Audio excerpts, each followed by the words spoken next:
Exactly where that power would be limited. You don't think it could include murder, other crimes beyond covert break-ins, do you?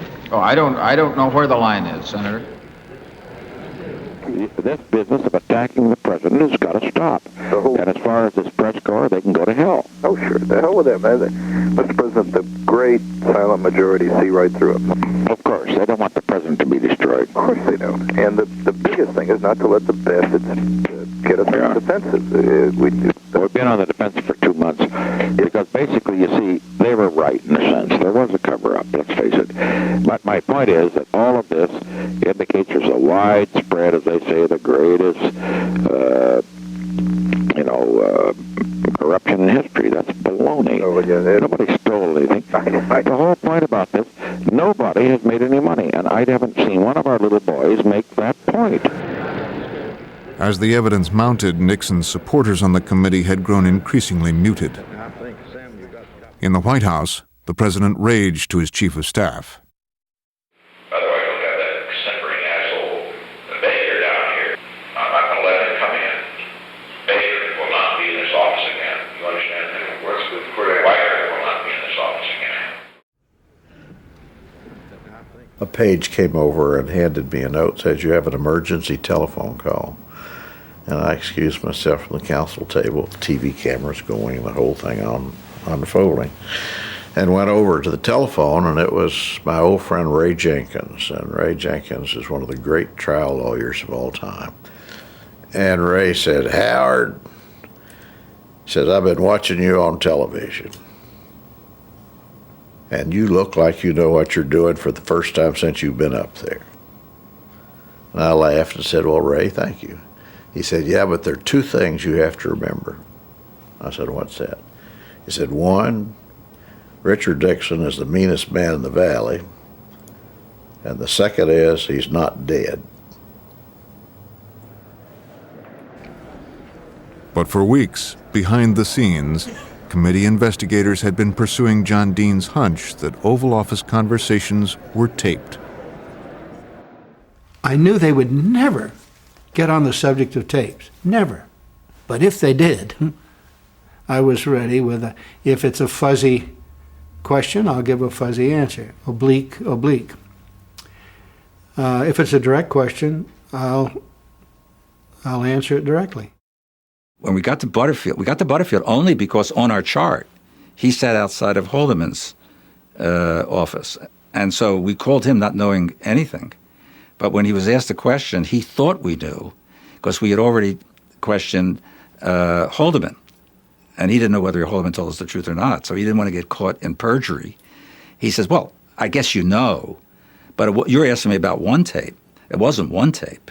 I put in a taping system that recorded the president's conversations 24 hours a day since the spring of 1971. Boom.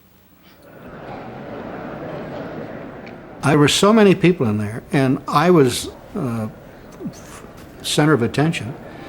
And then finally, Senator Irwin said, committee come to order. That's just exactly the way he said it. Committee will come to order. Tap, tap, tap, and the room quieted down. Mr. Butterfield, are you aware of the installation of any listening devices in the Oval Office of the President? I was aware of listening devices. Yes, sir. My initial reaction was, my goodness, I've tried a lot of cases where it was he said, she said, and this was much like that. It was John Dean versus Haldeman and Ehrlichman, basically. But I've never had a case where you had a tape that would potentially back one of them up. Then I got to thinking, now that's too simple. That's probably something that the White House has orchestrated. There'll be something on the tape, not much, but the something will back them up.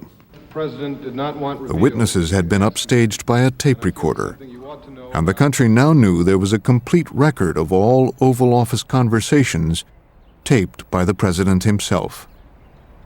Various people were calling the president, calling the White House about what should be done with the tapes. All the people were saying, destroy the tapes, have a bonfire, light torch. If you handed it to them, they were going to say, no, let this pass to other hands. It's such a huge job figuring out what to save and what to get rid of. particularly in the context of the belief that pervaded all the thinking at the White House that there was an absolute presidential privilege to withhold information. It's part of this great drama. That's why it's such a Shakespearean tragedy.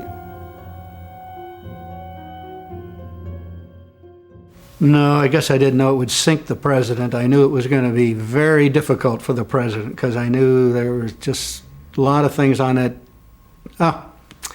This was the worst for the president. That's the way I felt. This is the worst. Richard Nixon made one fatal political mistake, and he made it at the very beginning. It's pretty clear, I think, from the record evidence that President Nixon did not know of that break-in before it occurred. And had Richard Nixon gathered up those people on the south lawn of the White House and had summoned up the TV cameras and fired them, he would have been a moral giant, and it wouldn't have affected the outcome of that election one bit, in my judgment. But he didn't do that. He decided instead to try to contain it.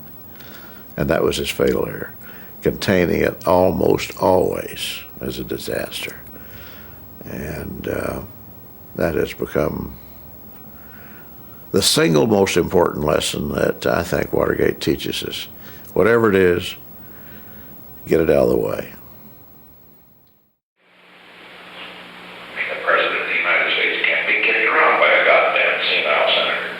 I'm not going to allow them to go in and make copies. You agree? Totally. All right, you understand? I want to be sure you understand. We're fighting a desperate battle. Nixon ordered the taping system turned off, and the battle lines were drawn. And I think that high moral leadership demands that the President make available to this committee any information in the form of tapes or records which would shed some light on that crucial question: how did it happen that burglars were caught in the headquarters of the opposition party with the president's campaign funds in their pockets and in their hotel bedrooms at the time? Discussion here, we do not have an... The White House would argue the tapes were protected by the doctrine of executive privilege. The Senate committee would counter that executive privilege does not protect tapes or papers that might shed light on criminal activity. Now it was a matter for the courts to decide. They have on this opinion. I deeply regret that this situation has arisen, because I think that the Watergate tragedy is the greatest tragedy this country has ever suffered. I used to think that the Civil War was our country's greatest tragedy, but I do remember that there were some redeeming features in the Civil War, in that there was some spirit of sacrifice and heroism displayed on both sides. I see no redeeming features in Watergate. Mr. Chairman. Observation.